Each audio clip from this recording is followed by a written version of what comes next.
UFC White House, UFC Freedom 250, whichever you want to call it, has just wrapped up. I'm going to give my entire recap and thoughts on the card. Justin Gaethje is champion of the world. What the fuck? Are you serious? Bro, I don't even know what to say. Bro, are you fucking kidding me? What even is the year 2026? What is happening, bro? What? Justin Gaethje defeats Ilia Topuria. His brother decides to stop it on the stool before getting into the fifth and final round. Dude, Justin Gaethje was counted out so much in this fight, man. By everybody. Dude, Justin Gaethje has just beaten Ilia Topuria, a guy who I saw as the best in the world. I said that. I love Ilia Topuria. I love watching him fight. I love his style. It's so beautiful to me. But he's just been absolutely fucking destroyed in round 3 and round 4. Early on in this fight, it was playing out how I pretty much expected it. Like Justin behind his jab, didn't throw as many low kicks as I thought he would. I thought he would throw low kicks, but not to the extent some other people were saying. I was saying like he would throw it, but I think his jab is what is really what's important. The jab and the uppercuts that he went to as well. I was saying this too, that Justin's gonna pop his jab out, but it's a horrible matchup for him too, because Ilya is so good at countering off that jab too, and he was. And you could see, and that's why Justin like stopped throwing it a little bit in round 2, because Ilya was timing it every time, and he would counter with like a right hand, and yeah, that was pretty much it. The first round, I thought Ilya won the first 2 rounds. Round 2 was when he really again kept countering with that right hand off the jab, and then he would when he got Justin against the fence in moments, he would attack the body. He would go to the rip to the body, left to the body. I put like serious emphasis on that. I thought that was the most important factor for Ilya, and it ended up being true. That left hook of the body was what did the most damage to Justin Gaethje. You look at Justin Gaethje's face, there's not a mark on it, and compared to Ilia Topuria's, because all the damage Ilya did was to the body. And round 2, I predicted a round 2 TKO from KO win for Ilia Topuria. I was saying that he's gonna time the jab, he's gonna get to the inside, and he's gonna go to the work to the body, and he's gonna go to the body, and then he's gonna set the shots up to the head, and then he would knock out Justin Gaethje. He just gasses himself out trying to get this finish, and I said it too. I was watching it with my dad. I was telling him he's freaking gassed. He's gonna gas out if he doesn't get this finish. He's gonna be fucked. And he was, bro. You know, they were, and Ilya ends the round on top. I can't remember what it was. Like, did he? Oh, he almost went for an armbar. And I was like, oh, he's gonna get a submission win, because he almost got to the back at some point, and then he tried to threaten with that armbar, but he wasn't at the right angle for it. And then he just ends the round on top, like kind of in this like weird, like just like side control kind of. But he's just trying to catch his breath a little bit and just recover a bit, because he was gassed at the start of round 3. Bro, this dude just looks so slow and like so late to react to everything, and like freaking gassed, dude. And Justin went back to his jab, and I believe this is the round where comes in with a 1-2, but he puts big power behind that right hand, and it hurts Ilya. Basically freaking dropped him. Ilya's face was beat up, and I remember before going into round 4, the doctor came in, and like there was the whole thing of trying to like stop the fight, because his brother was saying that he couldn't see, and then Ilya was saying he could see, and then the doctor came in, and his eye wasn't shut yet. Like he could still see. You could still see his eyes, and he said that he wanted to continue, so they continued the fight. But I was thinking in the back of my mind, like I don't know how much longer this is gonna be, because Ilya looked gassed, dude. He just looked slow. He was having a decent round 4, but again, he ended the fight on the ground. Justin Gaethje sprawled his takedown, and he kind of ends up in this, kind of reaching for that double leg. But with Justin Gaethje sprawled, and he kind of turns the angle and he hits that knee to the body. And you could tell it hurt him too, bro. And when he goes to the corner, his brother Alexander Topuria finally decides to throw the towel in, say the fight's over. And I think it was the right call. I really do. I mean, maybe you could send him out there, but you could see the damage on his face. It's on his face. And Justin didn't take any really much damage to his head, only to the body. And you know, even the shots Ilya did land, like when he was countering off of Justin's jab and coming with the right hand, Justin would like do well to kind of like turn with the punch and make him miss just enough. But there were a couple right hands that did land clean, and they did kind of hurt or like stun Justin for a second. But Justin did super well. He worked the jab. Didn't go to the low kick as much as I thought he would. There was people that said that they expected him to go to a lot and be a massive factor. Ilya early in the fight was going to the low kicks better than Justin was, and I said that as well in the prediction. I thought he would go to like that left hook uppercut, but he was going to that uppercut left hook, and works just as well to set up one of the other shots. And yeah, I expected that too. I expected both of them to be going to the uppercuts. Justin landed in shots up the middle, because they both had their tendencies. Justin to like dip his head. He was doing really well to not do that. And Ilya, obviously with his head movement, he just tends to go down a bit too. So those knees and uppercuts, they're there, and Justin looked for them in certain moments. I feel one thing Ilya did do really well this fight was keeping his right hand up after throwing his combinations in his right hands, because that's something, again, I said that as well, that guys always threaten to that right hand side of Ilya. Justin was throwing that uppercut to set up the left hook, and it didn't land because he had his guard up. And also with that left high kick, he was trying it as well, but he had that hand there. Like if he isn't focusing on doing that, he probably would have been hurt before with one of those shots. But Ilya was just doing really well to do that. And obviously in round 2, he hurt him with that shot to the body. When he got him back to the fence, I was like, he's going to go to the body here. And he did. Because I knew that body shot was going to be there. Justin Gaethje is one of the toughest dudes. He can take a punch to the face really well. He's been hurt, but he's hard a guy to put out cold. But those body shots are different. And he said that in his post-fight interview too. He messed up his body, and he did. He was hurt to the body really, really bad. But Ilya was trying to go to the body and then set up the shots up top, but he just rushed it, man. He was doing too much. It was too much. I was telling my dad he's gonna gas out, and he did, bro. Like, he was so gassed at the end of the round, going into round 3, and he just looked so slow and like labored and late to react to everything. Justin Gaethje landed that uppercut several times, and he got close with that left high kick, but dude, this is crazy. Like, I could rewatch this fight like right now. This fight was insane, bro. It was crazy seeing this real time, because nobody gave Justin Gaethje a chance. I said that there's no way Justin Gaethje wins this fight, because Ilya is better than him everywhere. In the boxing, Ilya's better. In the grappling, Ilya's better. Even if the fight goes 5 rounds, Ilya's better. But I think one thing I got really, really wrong was somehow this flew over my head. I really underestimated the fact that Justin Gaethje has been in so many wars. Like, I even said that.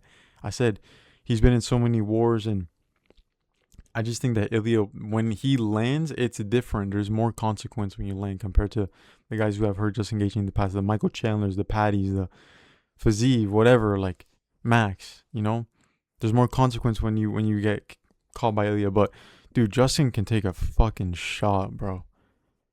And again, that's why I said Ilya needs to attack the body, because he can take a shot. But yeah, Justin Gaethje in wars, this man will literally never lose. This guy is built for wars. Dude, it's insane. Justin Gaethje is champion of the world in 2026. Lightweight champion of the world.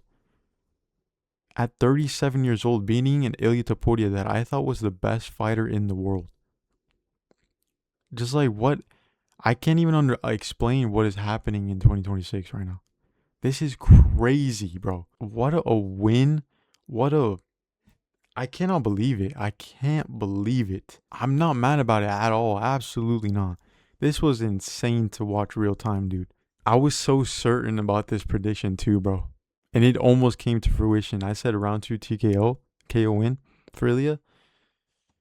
Man, I do think he could have got it if he just stayed a bit more patient, but he tried rushing it. I don't know what he thought. He just thought he wouldn't get that opportunity again, or what it was, dude. I don't know. I don't know if he just really underestimated him, or he just didn't have the right mindset going into this one, or what it was, dude. But this is tough for Ilia Topuria. Like it's really tough. I don't know how he comes back from this, dude. That was one of my immediate thoughts afterwards.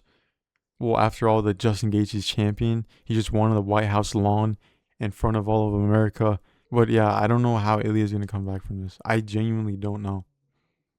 Because this is not only he took so much damage in this fight. I mean, look at his face, dude. I did say that Ilia Topuria is not unbeatable. He's not unbeatable. He has flaws in his game, and that's more and more what I'm coming to realize when I break these fights down. None of these guys are unbeatable. Nobody is unbeatable. Everybody has flaws, but Ilya he has flaws on the feet, And I think Justin Gaethje did really well to exploit some of those, He's built for war. He said that so many times, and it's just true. He said he would change Ilya's face, and he did, dude. This is crazy. I can't believe it. This is crazy. Not only this was a historical generational night, but this is to top it off.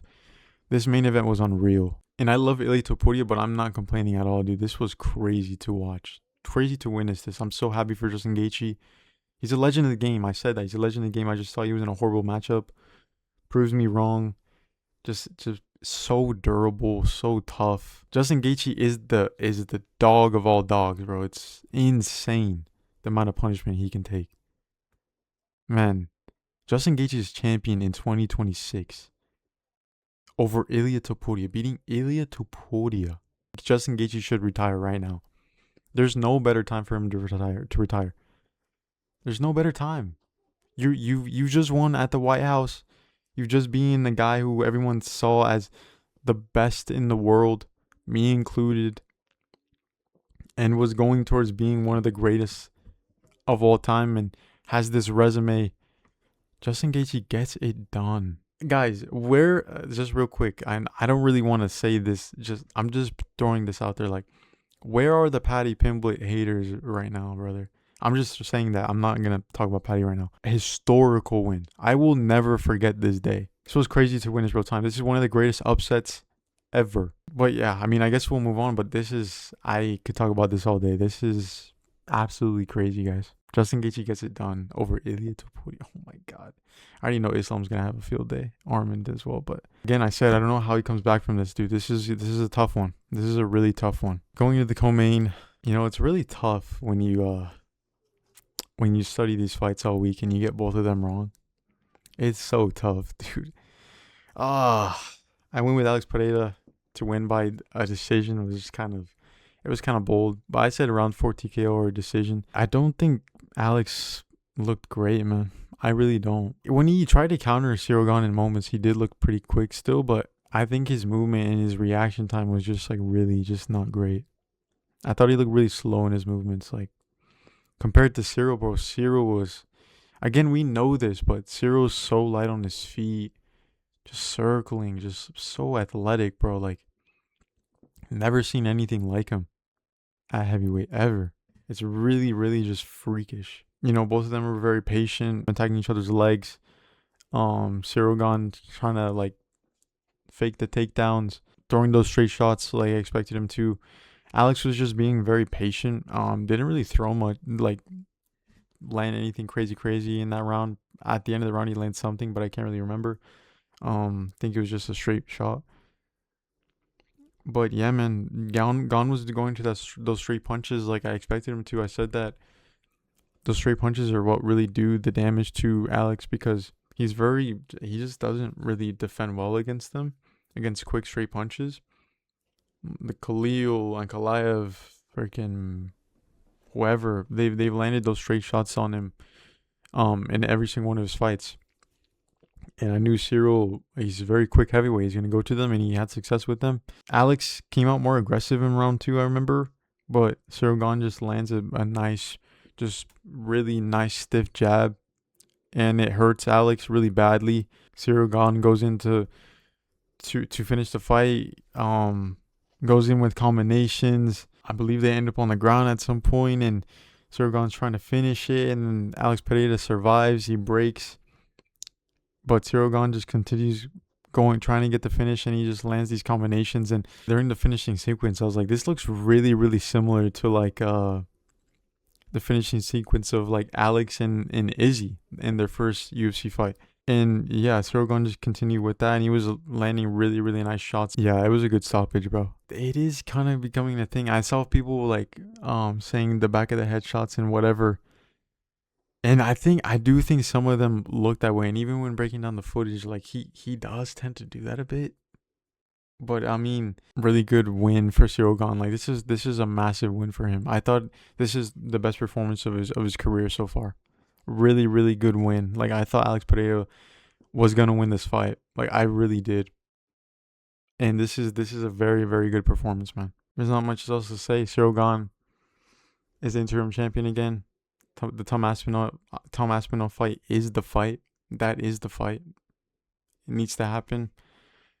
And yeah, man, it's tough for Alex. I said that this is kind of a must win in a way, because like, where do you really go from now? You moved up to heavyweight. Do you retire? Do you you're not getting any older. Do you stay at heavyweight, try again, or I don't know. I don't know what it was, man. I just think Alex just he wasn't reacting well to the shots. Didn't react quick enough. He was a bit slow in his footwork and his movement. I just feel like he put on a bit too much weight. I feel like he came in a bit too heavy. When Cyril Gane was walking out, I was like, dude, he looks like he's just so ready. Like that was genuine. That was a genuine thought. Just like, I don't know what it was about his walkout, like the music and everything, and he just looked focused, bro. He looked ready to go. Like he didn't look afraid. He looked ready. He looked ready to be a champion or interim champion, whatever. Best performance from Cyril Gane I've ever seen. He wins a fight that a lot of people saw him losing, so fair play to him. And again, like I said, the Tom Aspinall fight is the fight. So yeah, Sean O'Malley versus Eamon Zahabi. Sean O'Malley gets the KO win, round 2. I predicted a round 3 KO win for Sean O'Malley.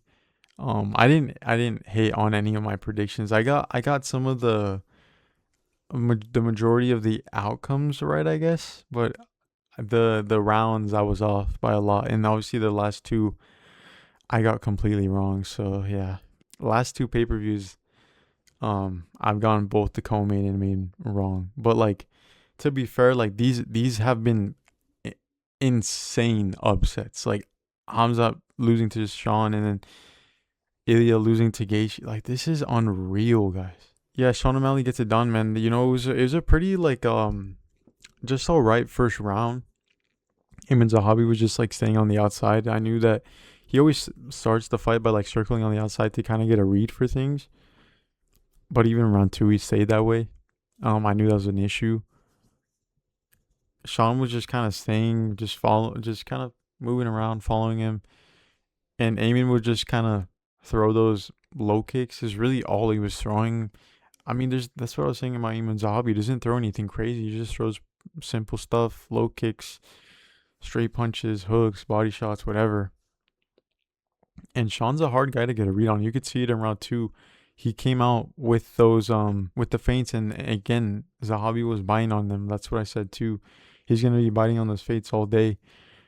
And he just couldn't get a read on Sean. Sean's a super tough guy to get a read on for 3 rounds, especially.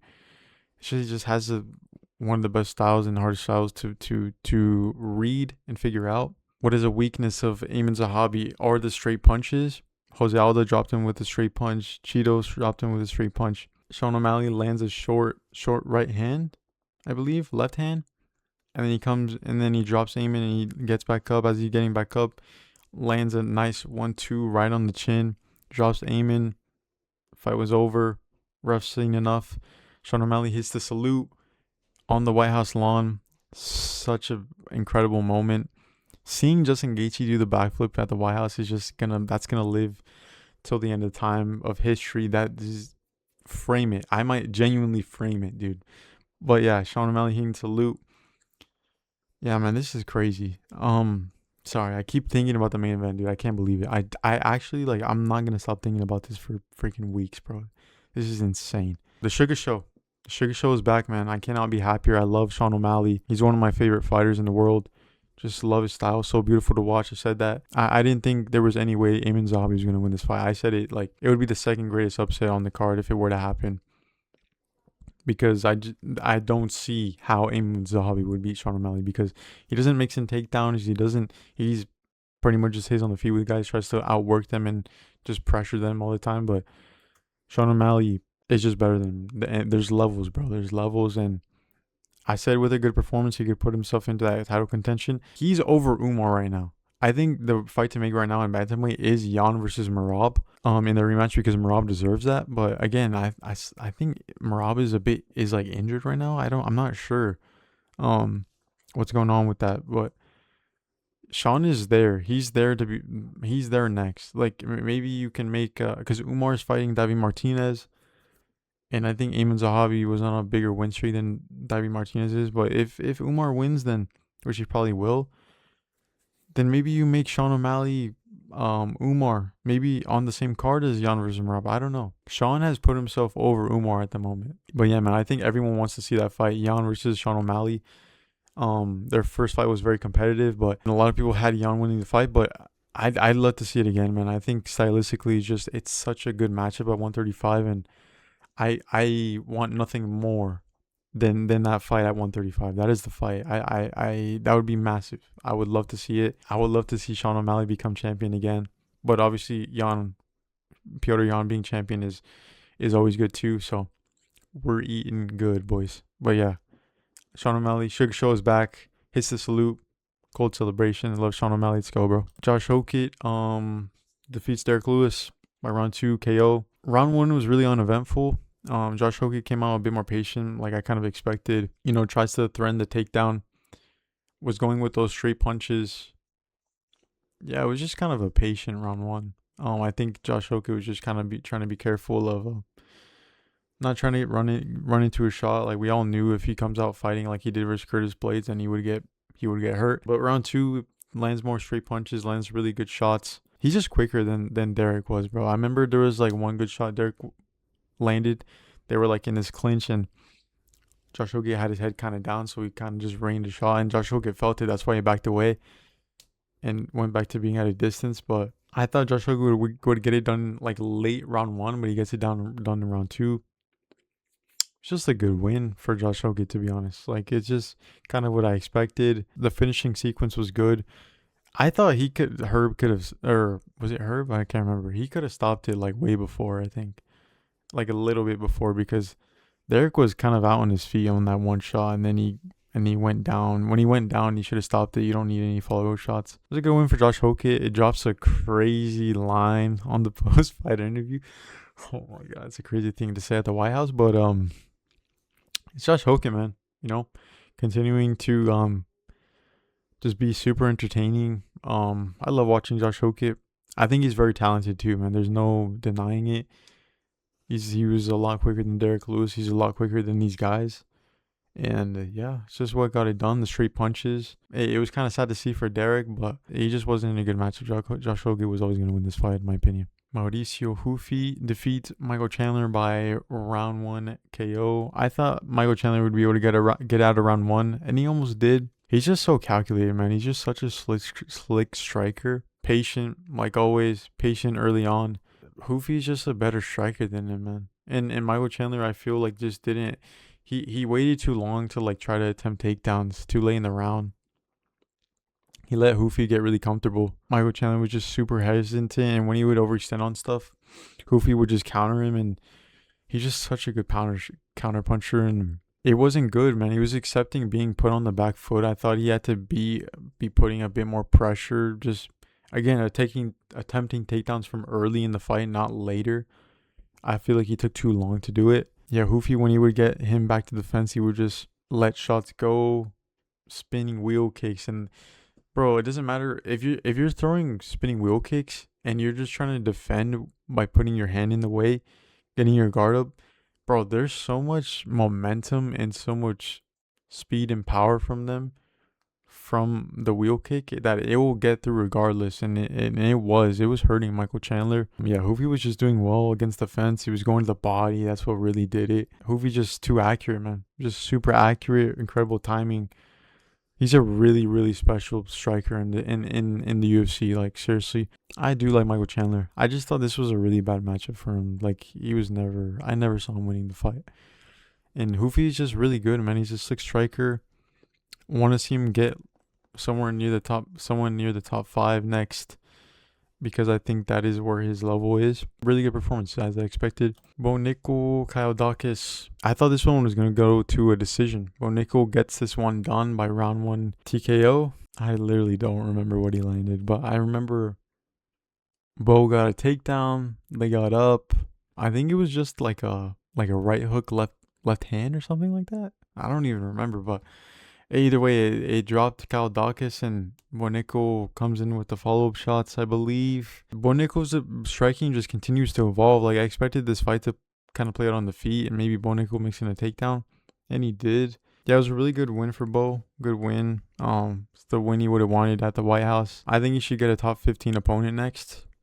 That's what I would want to see for Bo Nickal, but yeah, really good win. Diego Lopes, mi hermano. He gets it done, man. I thought I said he could either win by decision or submission. Psych, he gets a KO win. I wasn't underestimating Steve Garcia in this one, man. Especially, I wasn't counting him out. I do like Steve Garcia. He was a guy that was flowing under the radar a little bit before he got this opportunity. He was fighting a really good first round, to be fair. Going to the straight shots because, again, Diego doesn't really move his head. So he's doing well to attack that, and he's quick, and he was doing well to attack the low kick, I believe. Steve just fought a really good first round. I'd be lying if I said I wasn't a little bit worried, but again, it's still in the back of my mind. I'm like, bro, Diego has pulled these wins out from the depths. So in round 2, he found it, man. He was out round 1. Yeah, I was like, he's not throwing enough. He's letting Steve Garcia dictate a lot, and he's letting Steve get out and ahead of him. Just wasn't throwing enough. I was telling my dad, I'm like, he needs to have more output. And there was a point in round 2 where he was just kind of like, fuck it, dude. And he went for it and just let his hands go more. And Steve Garcia, he gets caught a lot of the time when he's in those boxing exchanges. And against Diego, he packs a punch. We all know this. And if he lands, he's going to hurt you very badly. And that he did. He landed on Steve, and it hurt him the first time, and then he drops him with that left hook. The ground and pound shots were absolutely nasty. The fight was over. Those shots put him out. Diego climbs the cage, gets that picture in front of the White House. Just so beautiful, incredible. If you're going to exchange in the pocket in the boxing range with Diego Lopes, it's a very bad idea. And he was saying all week that the matchup plays into his hands, and it did. Steve, he's game to exchange, but it wasn't smart of him to exchange in this kind of matchup because Diego does hit harder. Steve Garcia might be a quicker guy at range. That's why he was landing those 1-2s. Diego Lopes I still believe he can become a champion. We don't know how long Volk has in his career. It could be 1 fight, could be 2. We don't know. But I think once Alexander Volkanovski retires, Diego Lopes will be the champion of this division. I truly believe that. People have already written him off because he's gotten 2 opportunities, but I'm not. It's not just because I'm such a massive fan and I love Diego. I'm gonna ride with him regardless of what matchup he's in. And it's not to say he doesn't have flaws on the feet, because he does. But again, like I said, everybody has flaws. I believe that he is the best in this division other than Alexander Volkanovski, and he will be a champion one day. But yeah, man, overall, this card just as a whole blew my mind away. This whole fight week was unreal. Seeing the press conferences at the Lincoln Memorial, and then the weigh-ins with just the amount of people, dude. The bald eagle flying over. It's just unreal. That a lot of people, they crap on Dana a lot because of all the things that he's been saying, the AI thing. I hate that too. I don't agree with that. But he made this shit happen, dude. He really did. He made it happen. And he made this a reality. And it was insane to see, bro. This was crazy. You gotta give all props. Stuff out of a video game. Like I said, that this stuff shouldn't be possible, but it's happening. This was crazy, man. This was crazy to witness. This is a historical event. and I'm glad I got to watch it. Had such a good time watching it. It was a really good card. There was a lot of finishes the whole night in general, but the walkouts for the co-main and the main, dude, they had that feel, dude. I felt it, man. It was just unreal. The walkouts through the White House, it was the music, the live music. I love that, dude. To me, I think Gane or Justin Gaethje, they had the best walkouts, dude. I really felt it. This is such a memorable night. I'm never gonna forget it. I thought the whole thing just looked really cool as well. You could see the White House in the background, the troops and everything. Like, oh man, it was unreal. This was crazy. You could see all the other fans at the fan fest or whatever. This was a crazy event. Just historical. I'm never gonna forget it. This is once in a lifetime stuff. This is probably never gonna happen again. As a whole, this card was unreal. It was a great card. I'm not gonna stop thinking about this main event for a while, man. This is insane. This is just proves time and time again that anything can happen in these fights and in these big moments. Man, I didn't think Ilia Topuria would ever lose, and here we are. It's crazy how fast things can change, man. Because I really don't know how he's gonna come back from this. I really don't. But yeah, man. Yeah, I really fumbled this week. I just kind of got caught up in everything, just putting it off more and more because the World Cup started and I wanted to just really enjoy it and live in it. But yeah, I got really behind. I couldn't finish my breakdowns literally until like this morning. I stayed up pulling all-nighter to finish them, and my head just wasn't in the right place. I filmed the video, but it was really bad. That's why it's unlisted, but I might just put it public just to have it out there. But yeah, I kind of fumbled this week. I'm not gonna lie. I've been struggling to put these videos out earlier, but I'll get it done.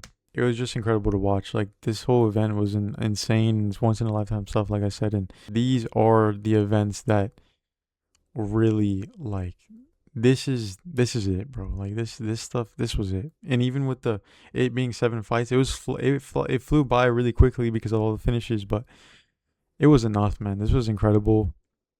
Yeah, man. Really, really good night of fights. Historical event. Thank you guys for watching again. Let me know your thoughts down below, and I'll catch you guys in the next one. Peace.